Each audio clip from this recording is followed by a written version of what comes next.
For today's episode of Papi Tulfo in Action, we will be handling a murder case involving the alleged suspect, Mr. Francis Belches. This episode is brought to you by San Beda University, The Dean Olan Show, and Black 1P. For easier access to the reading material, you may scan the QR code on your screen for a full version of today's topic. Enjoy the show!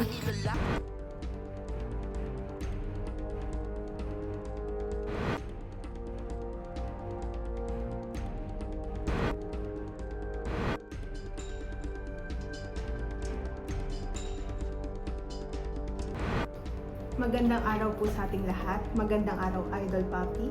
At magandang araw po sa ating televiewers na law students ng San Beda University. Ayun nga ho, Idol Papi. Ang report na nakuha natin ngayong araw ay mula kilang Mr. Val at Mr. Arvin patungkol sa pagkakamatay ng kanilang tiyuhin na si alias Val. Ayon ho sa dalawa, nagkainitan sila ng kanilang kapitbahay at suspect na si Francis. Oh, inhit pala to si Francis. Ang masamang pangyayaring ito ay naganap noong February 1, 2025, bandang alas 11 ng gabi sa Tondo, Manila. Good afternoon ho sa ating mga tagapakinig. Sige ho, Sir Francis at kapatid ho. Sir Francis, sige ho, mapuna po kayo. Kasama nyo pa po pala ang kapatid nyo. Medyo nanggigripo nga po ang kapatid nyo. Sir, feel yourself comfortable po. Robust, sir. Sige ng robust, sir. Sige sir. Francis po, ano? Medyo mabigat po yata yung paratang sa inyo dito, sir. I'm sorry for the word, sir, pero if this were ever be true, I tell you that, sir, mapapakulong po kayo, sir. I tell you that, sir, I promise you that. Pero for the meantime, sama niyo po ang inyong kapatid, ano? Kapatid na si Mark. Mark po ba? Yes po. Balot na balot po kayo. May trangkaso po ba kayo? Wala. Nahiya lang ako sa public.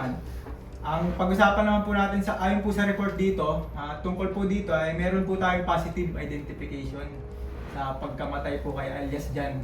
Sir Francis, totoo po ba ito? Sir Papi, wala naman akong ginawang masama. Di naman totoo mga paratang nila sa akin. Sir, you can try to speak English, sir, if you like. Ano? I don't know. It is this true or false. The truth shall be free. Tama ba? Shall be free. Yun lang. Lalabas ang katotohanan. Bait po tong kapatid ko, Idol Papi. Sir, you can try to speak English din, sir. Para sa ating mga viewers worldwide. My brother is cement po. Sorry, sir, cement? Ano? Cement, Yes sir? po, cement po, walang kinalaman. Innocent po, sir. Innocent. Basta yun. Innocent po, ano? Akala ko papalitadahan nyo na ito si sir. Siguro po, Idol Papi, mas maganda kung ipatawag natin ang ating state witness na si alias Pedro na nakakita daw po ng scene. Good afternoon, sir. Can you tell us what happened po? Yes po, Idol Papi at Miss Queen Enamo.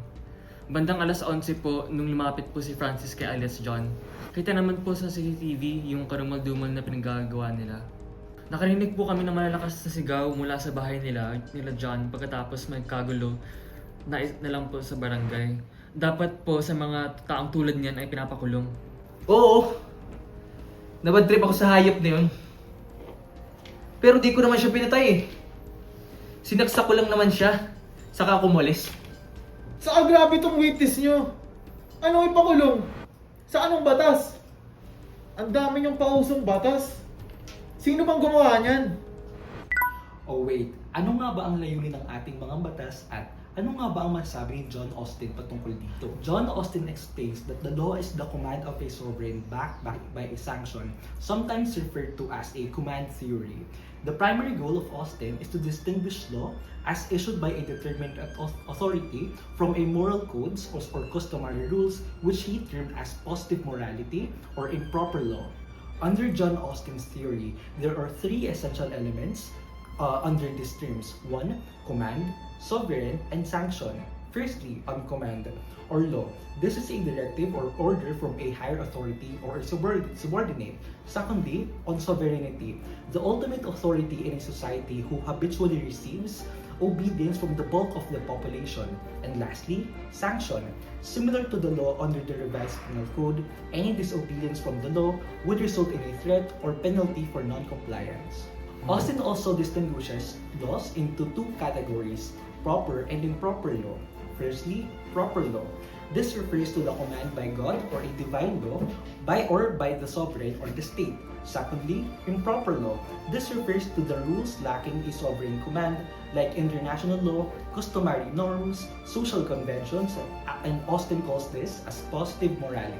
Idol, ngayon naman po ay papasukin naman po natin ang mga kamag-anak ng biktima na si Val at Arvin.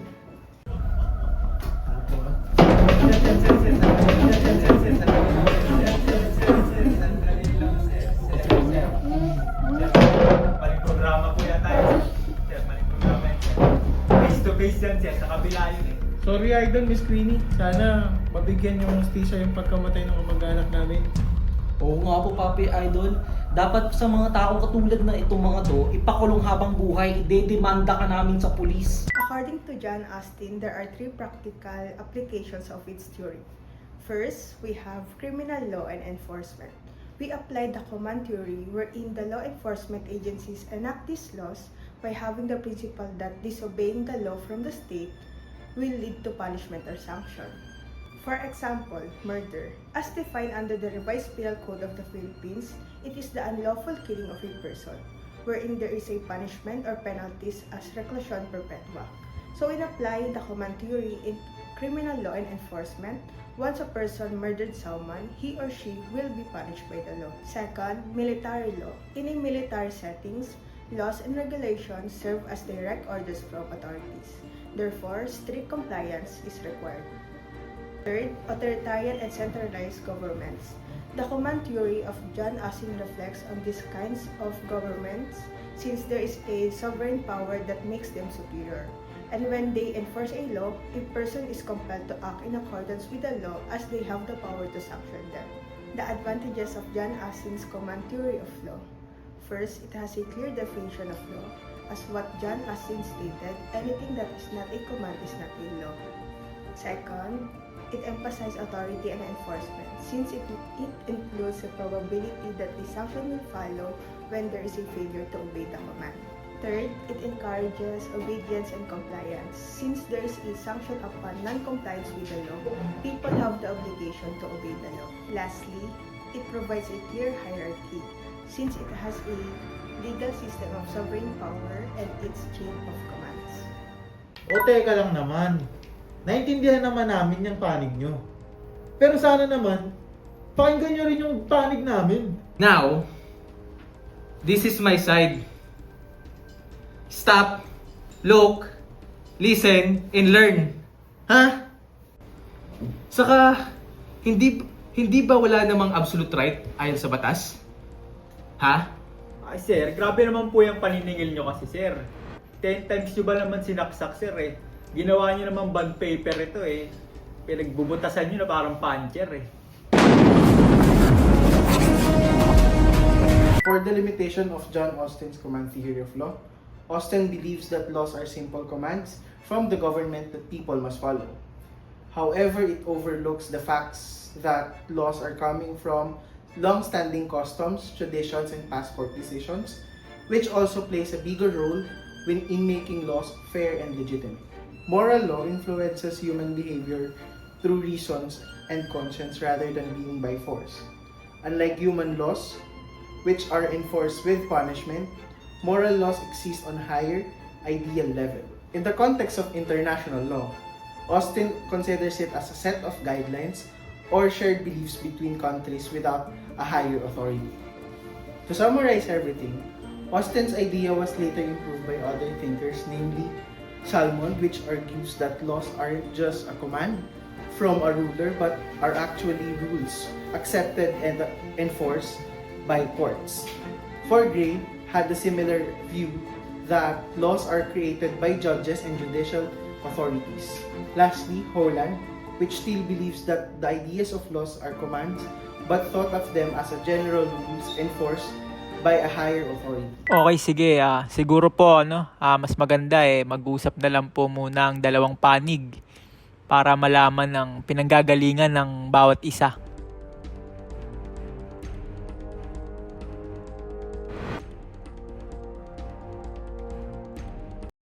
Ano man ang sumbong na dala, basta alam niyang tama kay makakasama mo siya. Di ka iiwanan, sigurado ko yun, sa Rafi Tulfo in action.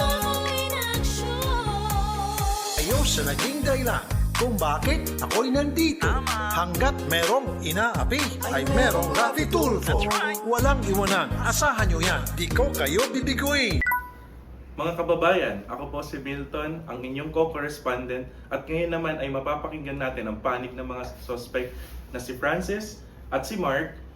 Pero nag-request po ang ating netizens na i-face reveal natin sila. Mga sir, baka naman pwede na kayo magpakilala at magpakita ng mukha.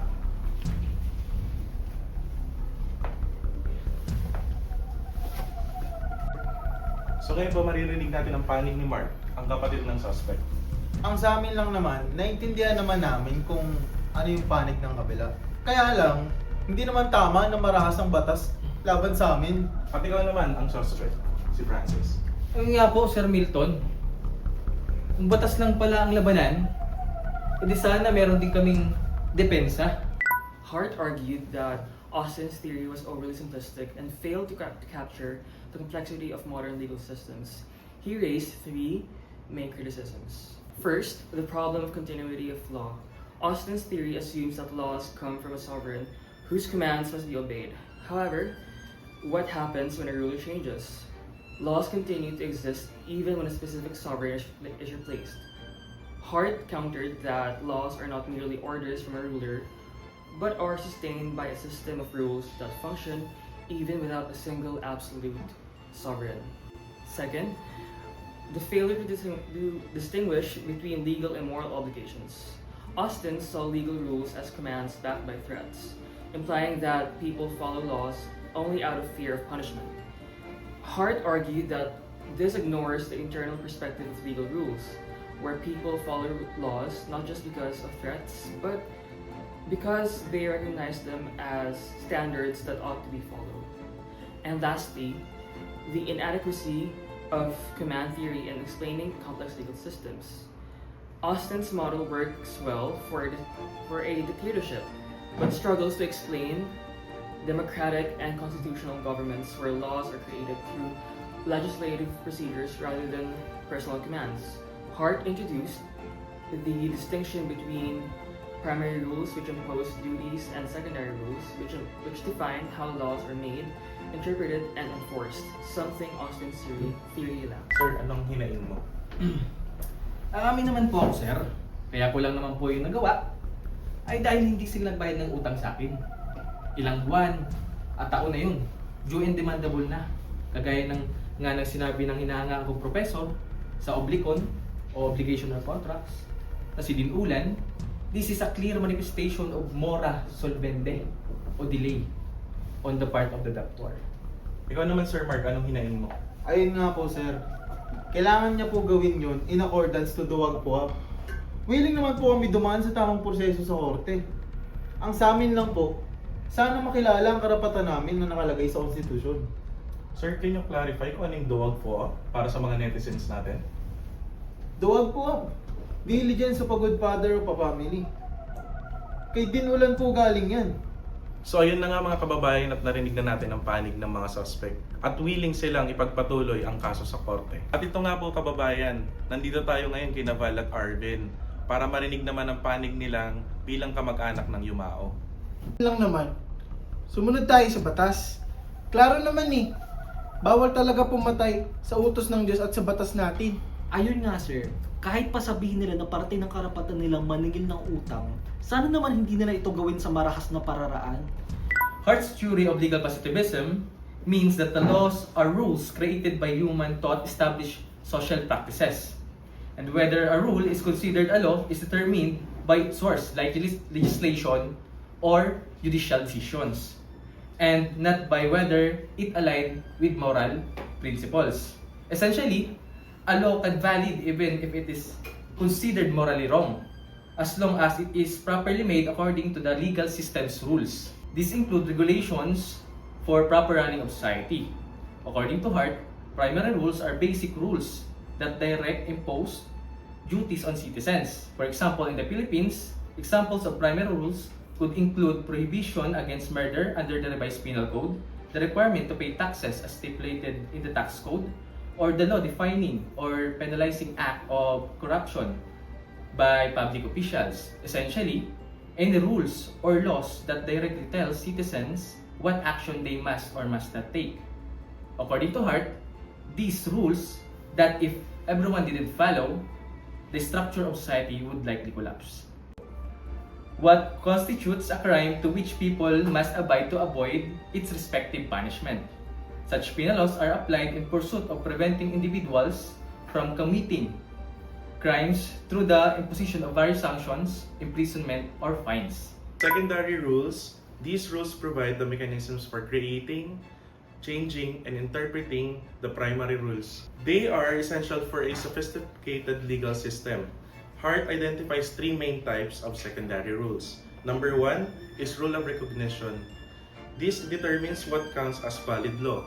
Number two, rule of change. This specifies how laws can be created or modified. Third is rule of adjudication. This establishes processes for resolving disputes and enforcing laws. And for the conclusion, Hart's analysis of primary and secondary rules offers a clear way to understand the sources of law and distinguish valid laws from invalid ones without relying on morality. His system helps address flaws in Austin's theory while recognizing the normative aspects of law without making moral claims. So yun nga mga kababayan at Idol Papi, mukhang willing naman dumaan ang dalawang panig sa tamang proseso sa korte at magsampa ng nararapat na kaso. Ayun nga po Mr. Francis at Mr. Bal, no? Itatanong namin ulit kung sino gusto niyo po ba talagang idaan ito sa tamang proseso sa korte? Yes po, sir. Yes po, sir. Opo. Yes po, sir. Sige po. The legislative process through a positivist lens. Some law in the Philippines is created by a duly authorized institution following the formal procedures set out in the 1987 Constitution. For example, the Responsible Parenthood and Reproductive Health Act of 2012 or Republic Act number 10354. And another example is the Anti-Terrorism Act of 2020. It follows the legal maxim Dura lex sed lex. In this framework, the positivist framework focuses on the method of lawmaking rather than its moral content. Pero Idol Papi, anong nangyayari sa kapatid ko? Ano mo, kulong na lang ba sa habang buhay? Baka naman pasok kami sa exempting circumstance dyan. Saka paano naman yung mga utang nila sa akin? Kaya lang naman po ako nakapanakit ay dahil sa mga utang nila sa pamilya ko. Diba? The revised penal code primarily reflects classical theory of criminal law which emphasizes that free will and retribution. But it also adopts elements of positivist theory. So, it asserts that a person's social environment plays a vital role in criminal behavior. Under this positivist approach, the goal isn't just punishment, but rather its rehabilitation. This means tailoring penalties to the offender's circumstances and focusing more on the reform rather than the retribution. Now, let's explore the unique concept under the Philippine law, which is the impossible crimes, which is governed by Article 4, Paragraph 2 of the Revised Penal Code. This provision penalizes acts that would have been felony had they not been inherently impossible to accomplish. Why punish an act that was never completed? The positivist view explained this. Even if no harm occurred, the criminal propensity shown by the offender poses risk to society. By penalizing such acts, the law aims to deter future criminal conduct.